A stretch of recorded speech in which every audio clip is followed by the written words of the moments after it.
Hello guys, let's see another topic from the series matrices, that is echelon form. There are two types of echelon forms, row echelon form and reduced row echelon form. According to the rules abided by a matrix, you can classify a matrix into row echelon form or reduced row echelon form. So let us check out the rules first. The rules for row echelon form is, for every subsequent row, the non-zero number must be further to the right of the leading entry of the previous row.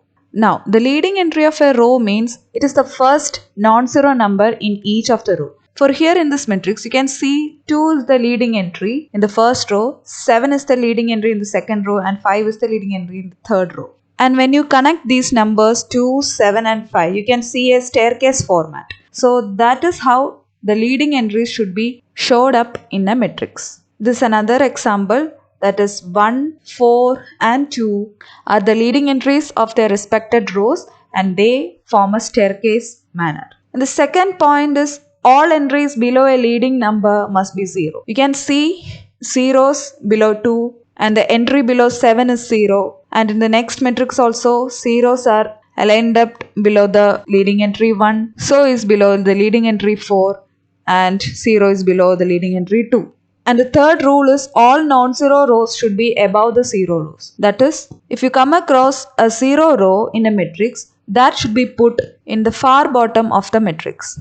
So every non-zero rows should be above the 0 rows. Now let us check out whether these three matrices are in row echelon form or not. In this matrix, if you connect the leading entries, you can see that the numbers are not in a staircase format. But when you interchange the second row and the third row, the matrix would be like 1, 0, negative 1, 0, 2, 6 and 0, 0, 3. Now the connection of the leading entries will have a staircase manner. So this is not a row echelon format of a matrix, but this is a row echelon form of the matrix. Similarly, for the second matrix, if I arrange it like 4, 3, 1, 0, 2, 1 and 0, 0, negative 1, then you can say this is now in row echelon form, but this fails to be a row echelon form. And lastly, for the third example, if you connect the leading entries, of course the leading entries arrange up in a staircase format, and hence it is a row echelon format.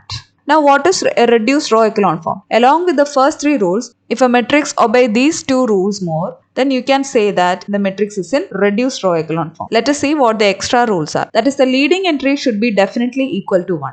You can see that these are the leading entry of the matrices and every entry is equal to 1. Unlike in the other examples which has the leading entry 2, 7 and 5, 1, 4, 2, etc. And the last rule is the leading entry should be the only non-zero number in the column. When you observe the column of the leading entry, you can see 1 is the only non-zero number in it. In the second column also 1 is the only non-zero number. So as in the last column. Now let us see whether this matrix is a reduced row echelon form. The leading entry here it is 1 and the other entries in the columns is equal to 0. The leading entry in the second row is 1 and the other entries are zeros. But even though the leading entry in the third row is 1, you cannot see the other entries equal to 0. So this is not in a reduced row echelon form. Thank you.